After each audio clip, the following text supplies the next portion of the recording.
నమస్తే రమ్మగారు. నమస్తే జయ. రమ్మగారు, సాధారణంగా ఇళ్లలో అంటారు, ఆడపిల్లని ఏడిపించి మాకురా, దాన్ని ఎందుకు అట్లా ఏడిపిస్తున్నావు, ఇంటికి మంచిది కాదు, ఇట్లా చెప్తూ ఉంటారు. నిజంగా ఆడపిల్లలు ఏడిస్తే ఇంటికి మంచిది కాదా? ఈ ఆడపిల్లల ఉసురు పోసుకోకూడదు, ఆడవాళ్ళని ఏడిపించకూడదు. కలకంటి కంట నీ కన్నీరు వస్తే సిరి ఇంట నుండ నొల్లదు. ఈ పదాలు చాలా బాగా మంచివి వాక్యాలు. ఈ వాక్యాలని చాలా మంచివి.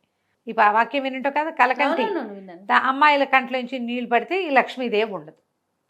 ఇప్పుడు ప్రద్దానికి ఏడిచే వాళ్ళు ఉంటే ఏం చేస్తారమ్మా? దాన్ని రూఢ్యర్థంలో అసలు ఈ పిల్లని ఏడిపించకూడదు, కళ్ళలోంచి నీళ్లు రానివ్వకూడదు అనే దీంట్లోకి తీసుకెళ్ళిపోతారు. అదైతే కాదు చేయ. మనం వద్దనకూడదు, కాదనకూడదు, అదన్నిటికీ ఏడుస్తుంది. నో అని తీసుకోదు, నో తీసుకోదు, అన్నిటికీ ఏడుస్తుంది. ప్రతిదీ దాని పెత్తనమే చెల్లాలి, దాని మాటే చెల్లాలి. అదేదనుకుంటే అది చేయాలి. అదే చెప్పింది మహావాక్యం కాదే. కాదమ్మా, అట్లా కాదు. ఇప్పుడు ఓ పిల్ల ఉందమ్మా, మనకు ఇద్దరు మగ పిల్లలు ఒక ఆడపిల్ల ఉన్నారనుకుందాం. పిల్ల ఏదైనా వద్దనగానే ఏడుస్తుంది. దాన్ని ఏడిపించద్దు, దానికి నచ్చింది ఇచ్చేయి అంటే ఇక అన్నయ్యల దగ్గర ప్రతి వస్తువు అమ్మాయే తీసుకుంటుంది. ప్రతి విషయము దానికే తెలిసే. దానికి ఏం ఇంపార్టెన్స్, దాన్ని ఏడిపించకూడదు అనే ఇంపార్టెంట్. ఇవన్నీ సినిమాలలో కథల్లో చెప్పి చెప్పి చెప్పి చెప్పి అవన్నీ ఏమిటో ఎక్కిచ్చారమ్మా. నన్ను ఏడిపిస్తే నీకు జయం, అది ఏడిస్తే మనకి జయం కాదు. ఏడిస్తే అంటే అది ప్రత్యేకమైన విషయాల్లో ఏడిపించుకు తినకూడదు. అది కూడా ఉంది కదా. ఏడిపించుకు తినకు దాన్ని, అంతేగాని దాన్ని వద్దనద్దు, కాదనద్దు, చేయనివ్వద్దు అవి కాదు. చిన్న చిన్న విషయాలు, ఎక్కడికో వెళ్తానంది అమ్మాయి, నువ్వు వద్దన్నావు, వద్దంటావు, అది ఏడుస్తుంది. ఎందుకు దాన్ని ఏడిపించద్దు, చేయించేయమంటారా? ఒప్పుకోరు కదా. కాదని చెప్పాలి, పిల్లకి నచ్చ చెప్పాలా? అంతేగా.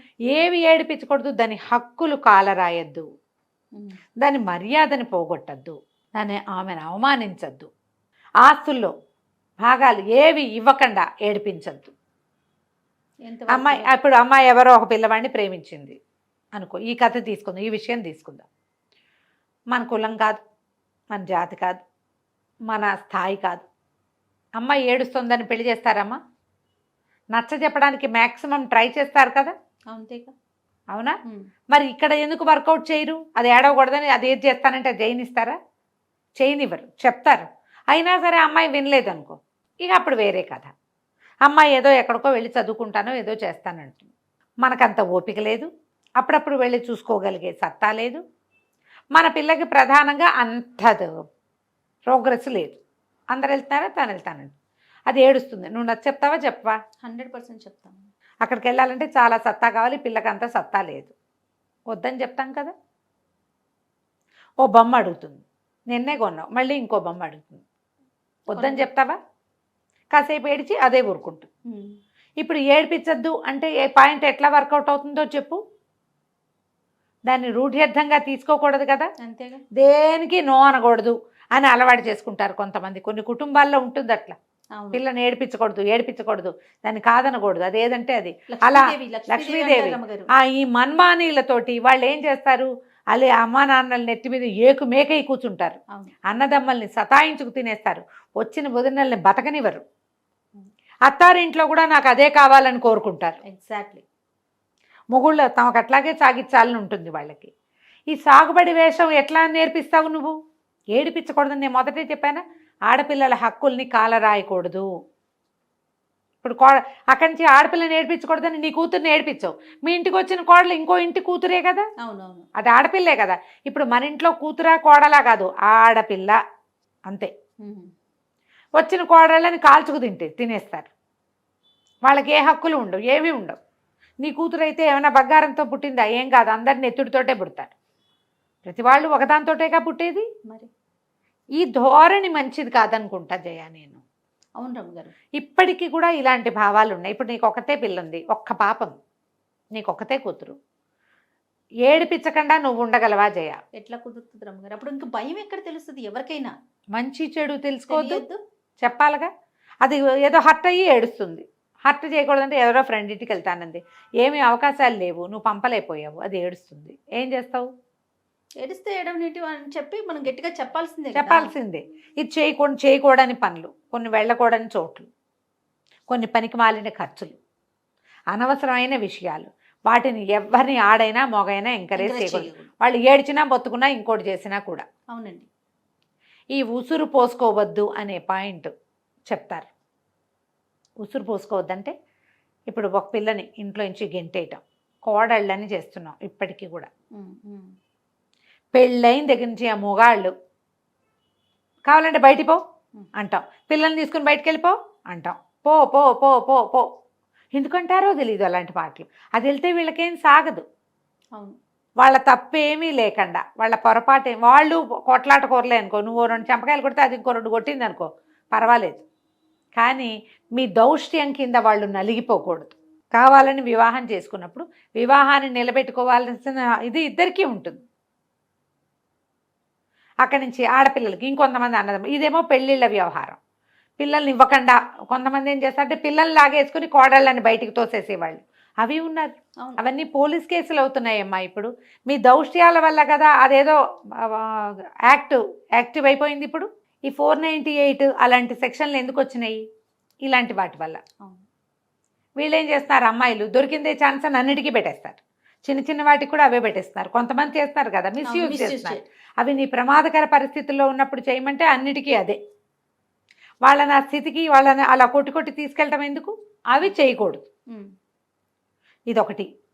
భార్యల్ని, తర్వాత ఏమో పిల్లల్ని అపచెల్లెళ్ళు లేదా కూతుళ్ళకి ఆస్తులు రానివ్వకుండా చేయటం, వాళ్ళకి ఏది హక్కు అది ఇవ్వకపోవటం. తండ్రి సంపాదించింది, తండ్రే 50-60 50-40 అనో లేకపోతే 60-40 అనో ఏదో ఒక లెక్క పెట్టారు, 50-50 అనో. వాళ్ళ పేరు మీద కొన్నవి కూడా కొన్ని ఉంటాయి ఇవ్వరు. ఆడపిల్లల బంగారం, తల్లి బంగారం ఆడపిల్లలకి అనేది లోకరీతి. వాళ్ళ వస్తువు వాళ్ళకి ఇచ్చేయాలి, అది ఇవ్వరు. వాళ్ళని ఏడిపిస్తే నీకేమొస్తుంది? ఈ విషయంలో చెప్పబడింది. మా అమ్మ అది బంగారం నాది అని వాళ్ళకి ఆశ ఉంటుంది. అది అనుచానంగా వచ్చే విషయం కదా. 50-50 అని మీ అమ్మాయి చెప్తే మీ అమ్మ 50 చేసుకుంటే ఓకే. అమ్మ ఏం చెప్పపోతే ఆ బంగారం మొత్తం ఆడపిల్లలదే. ఆ ఆడపిల్లల బంగారం తీసుకున్న వదినలు కూడా బాగుపడరు. అది అందుకు చెప్పారు, అది వాళ్ళకి హక్కు కాబట్టి ఆ హక్కుని కాలరాయద్దు, ఆ హక్కుని తీసుకోవద్దు. అది మీకు జయం కాదు. ఎవరైనా ఇంటికి వచ్చి ఆడపిల్లలు ఇంటికి వచ్చినప్పుడు అవమానించడం, వాళ్ళ భర్తలను అవమానించడం, వాళ్ళ అత్తవారిని ఏదైనా అంటాం, వీళ్ళనే చిన్నబుచ్చటం, నువ్వెందుకు వచ్చావు, నిన్ను పిలవలేదు కదా అలాగా భావి అని మాట్లాడటం. లేదా మన ఇంట్లో ఏదైనా శుభకార్యం ఉంటే వాళ్ళు మనతో పాటు పుట్టిన ఆడపిల్లల్ని పిలవకపోవటం. చాలామంది చేస్తారమ్మా దౌర్భాగ్యులు. ఎందుకు పుట్టారో తెలియదు వాళ్ళు. ఏ ప్రాబ్లమ్స్ ఉన్నా సరే సార్ట్ అవుట్ చేసుకోండి. మీతో పుట్టిన మీ చెల్లెలో అక్కయ్యో మీతో ఉండకపోతే ఇక ఎవరున్నా దండగే, మీరంత ఫెయిల్యూర్ అని అర్థం. అక్కే ఏదో తగాదాలు మారిదనుకోండి, కొంతమంది ఉంటారుగా, వాళ్ళు ఉంటారు బ్రహ్మరాక్షసులు, అక్క చెల్లెళ్ళ రూపంలోనే తిరుగుతూ ఉంటారు రాక్షసులు అని చెప్తారు. వాళ్ళను ఉంటారు, మీ తప్పు లేకుండా పిలవండి, రాకపోతే వాళ్ళ ఇష్టం. కొంతమంది తగాదాలకే వచ్చే ఆడపిల్లలు కూడా కనపడతారు. మరి అలాంటప్పుడు ఈ మాట చెప్పలేకపోతాం కదా. అంతేగా. ఇప్పుడు వాళ్ళు వచ్చి ఈ వదినో మరదలను ఏడిపించుకు తినకూడదు. ఆడది ఎవరైనా ఒకటేగా, కూతుళ్ళే ఆడపిల్లలు కాదు, భార్యలు కూడా ఆడపిల్లలే. దానికోసం చెప్పబడిన మాట ఇది. చాలామంది తల్లులు ఏం చేస్తారంటే జయ, ఈ మాట చెప్పాల్సిందే, చెల్లెలు నేర్పించదు, చెల్లెలు ఏది అడిగితే అది ఇచ్చేసేని అన్ని టాప్ ప్రయారిటీ చెల్లెలకో అక్కయ్యకో ఇప్పిస్తారు. క్రియేట్ చేస్తారు అమ్మగారు. అమ్మ అక్క అలిగేస్తుంది, అక్క రాదు, చెల్లి రాదు అని, ఏడుస్తుందని, బాధపడుతుందని. ఇక ఆ తర్వాత ఎట్లా అవుతుందంటే ఈ కోడలికే ఇంపార్టెన్స్ ఉండదు. ఎంతసేపు ఈ అమ్మాయే, ఏదైనా గొడవైనా అన్నయ్యే సారీ చెప్పాలి, అన్నయ్యే చెల్లెలు ఇంటికి వెళ్ళాలి, చెల్లెలకి ఏం కావాలో అన్నయ్య కొనిపెట్టాలి, అన్నయ్యకి ఏం కావాలో, అన్నయ్య జీవితంలో ఏమవుతుందో, అన్నయ్య తన జీవితంలో సంతోషంగా ఉంటున్నాడో లేదో ఆ చెల్లెలకి అక్కర్లా. అలాంటివి చిన్నప్పుడు నేర్పిస్తారు. ఈ పద్ధతి మార్చుకోండమ్మా, కాలం మారిపోయింది. ఇదివరకు అట్లాగా లేదు. ఇప్పుడు పైగా ఇదివరకటిగా ఆడపిల్లలకి ఆస్తులు ఇచ్చేవాళ్ళం కాదు, ఆస్తి అంతా మగపిల్లలకి ఇచ్చి సాగుబడి ఆడపిల్లలకి ఇచ్చే కాలం ఒకటి ఉండేది. ఇప్పుడు అది కాదు కదా. ఇప్పుడు అది కాదు, ఇదంతా 50-50 అయిపోయింది. ఏ ఆడపిల్లలనైనా వాళ్ళ హక్కులు పాడు చేయొద్దు. వాళ్ళ జీవితాల్లో మీ పాత్రలు వాళ్ళది పెద్ద పాత్ర కానిచ్చి మీది మిగిలిన వాళ్ళది చిన్న పాత్రలుగా ఉంచాలి. ఆ అవకాశం ఇవ్వాలి. ఆ విషయాల్లో వాళ్ళని ఏడిపించకూడదు. కానీ మామూలుగా పిల్లల్ని ఏడిపించకూడదు, చెల్లెల్ని ఏడిపిస్తే జయం కాదు, చెల్లెలు కంటతడి పెడితే నీ సంసారం బుగ్గైపోతుంది, ఇలాంటి పిచ్చి వాక్యాలని ఇక మానేస్తే బాగుంటుందేమో. మరి ఆలోచించండి. తప్పకుండా రమ్మగారు. నమస్తే. నమస్తే జయ. సుమన్ టీవీలో మీ పర్సనల్ అండ్ బిజినెస్ ప్రమోషన్స్ కోసం కింది నెంబర్కి కాంటాక్ట్ చేయండి.